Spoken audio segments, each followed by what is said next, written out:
اللہ کا فرشتوں کی مجلس میں حضور کی ثنا کرنا یہ درود ہے، حضور کی مدح فرمانا، محبوب کی شانوں کو بیان فرمانا۔ یہ صحیح بخاری میں صلاۃ کا ترجمہ حضرت ابو العالیہ رضی اللہ تعالی عنہ سے کیا گیا ہے۔ تو پھر درود کا مفہوم بہت وسیع ہے، حضور کی مدح و توصیف، حضور کے حسن کا بیان، حضور کے خصائل کا عنوان، آقا کریم کے شمائل کا تذکرہ، حضور علیہ السلام کے فضائل کی باتیں، حضور کی عظمتوں کا عنوان، یہ سب کچھ درود کے زمرے میں آتا ہے۔ اور پھر ساتھ صیغہ بھی درود کا ہو اور اس میں شانیں بھی حضور کی ہوں، جس طرح درود تاج میں ہے، تو اس میں حضور پر درود بھی بھیجا گیا اور ساتھ حضور کی عظمتوں کو بھی بیان کیا گیا۔ تو یہ ایک خوبصورت گلدستہ بن گیا۔ درود شریف کے جو مفاہیم بیان کیے گئے ہیں، ان سب مفاہیم کو یہ اپنے جلو میں لیے ہوئے ہے یہ درود۔ تو کثرت کے ساتھ حضور علیہ السلام پر درود پڑھنے کی تلقین فرمائی گئی۔ حضرت ابی بن کعب رضی اللہ تعالیٰ عنہ فرماتے ہیں کہ آقا کریم نے ترغیب دی درود شریف پڑھنے کی، باقی امور اور عبادت، ذکر فکر تو میں نے عرض کی، ارشاد فرمائے کہ میں آپ پر کس مقدار میں درود پڑھوں، کتنا وقت، کتنا درود پڑھوں؟ تو آقا کریم نے فرمایا ما شئت، جتنا تم چاہو۔ فرماتے ہیں میں نے کہا میں چوتھا حصہ درود پڑھوں گا، باقی 3 حصے دیگر عبادات اور دیگر وظائف اذکار بجا لاؤں گا۔ فرمایا جس طرح تم چاہو، جو تمہاری مرضی، لیکن اگر درود کی مقدار کو بڑھا دو تو تمہارے لیے بہتر ہوگا۔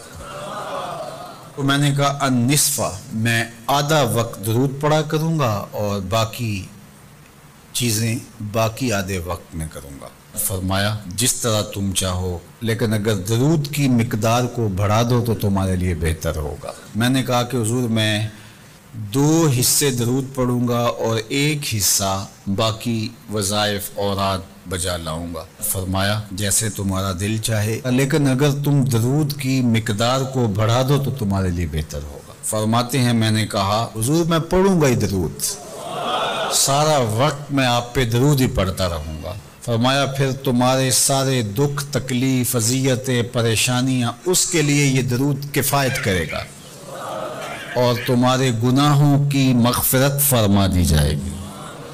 تمہاری پریشانیاں، تمہاری اذیتیں، تمہارے دکھ، دور موجود میں لفظ بولا جاتا ہے ٹینشن، تمہاری ساری ٹینشن، تمہارے سارے معاملات حیات کی بے ترتیبیاں، پریشانیاں، دکھ، اذیتیں، سب کچھ ختم ہو جائے گا۔ درود سب دردوں کا مداوع ہو جائے گا، سب دکھوں کا علاج ہو جائے گا، سب پریشانیوں کا حل ہوگا، سب مصیبتوں کا مداوع بن جائے گا، اور ساتھ ساتھ تمہارے گناہ بھی بخش دیے جائیں گے۔ تو درود جتنی کثرت کے ساتھ پڑھا جائے اللہ کی اتنی ہی رحمتیں نازل ہوتی ہیں۔ تو باقی وظیفے، باقی اوراد وہ بھی فضل و شرف والے ہیں، لیکن حضور نے فرمایا کہ پھر تمہارے لیے درود ہی کافی ہو جائے گا۔ اللہ اکبر۔ فرمایا جو میرے اوپر 1 مرتبہ درود بھیجتا ہے اللہ اس پر 10 رحمتوں کا نزول فرماتا ہے۔ اور ایک حدیث میں آیا جو 1 مرتبہ میرے اوپر درود بھیجتا ہے اللہ اس کے 10 گناہ معاف کرتا ہے، 10 درجے بلند کرتا ہے اور 10 رحمتوں کا نزول فرماتا ہے۔ تو درود پڑھا حضور پہ کام اپنا بن رہا ہے۔ تو درود پڑھنے سے انسان کا باطن سنورتا ہے، اندر پاکیزگی نصیب ہوتی ہے، گناہ دھلتے ہیں، عیب دھلتے ہیں، پریشانیاں ختم ہوتی ہیں، مصیبتیں، آلام، مصائب، دکھ، ٹینشن، پریشانی، جو کچھ بھی ہے یہ ختم ہوتا ہے، اور درود پرسکون بنا دیتا ہے انسان کو۔ راحت بخش ہے وظیفہ، سرور انگیز ہے یہ وظیفہ، نور بیز ہے یہ وظیفہ، ماحول میں شگفتگی پیدا کر دیتا ہے۔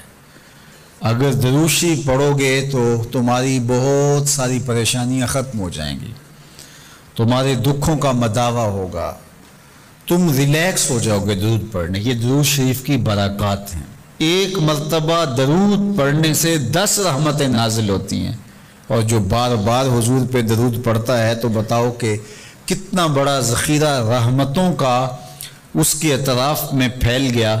تو اس لیے کثرت کے ساتھ درود پڑھنا چاہیے۔ حضور علیہ السلام نے یہ بھی ارشاد فرمایا کہ جو میرے اوپر درود پڑھتا ہے میرے اوپر لازم ہے کہ میں اس کی شفاعت کروں گا۔ شفاعت رسول کے حصول کا ذریعہ درود بنتا ہے، چونکہ ہمارا آسرا ہی حضور کی شفاعت ہے۔ وہ دامن شفاعت کھولیں گے تو ہم گناہ گاروں کا کام بنے گا، اور وہ نصیب کیسے ہوگی حضور علیہ السلام کی شفاعت؟ کثرت درود سے۔ یہ بھی ارشاد فرمایا آقا کریم نے، قیامت کے دن میرے سب سے زیادہ قریب وہ ہوگا جو کثرت کے ساتھ میرے اوپر درود پڑھنے والا ہوگا۔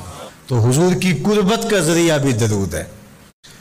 کون سا مومن ہوگا جس کو حضور کے دیدار کا شوق نہیں ہے؟ کثرت درود کی برکت یہ ہے کہ حضور کا دیدار نصیب ہوتا ہے۔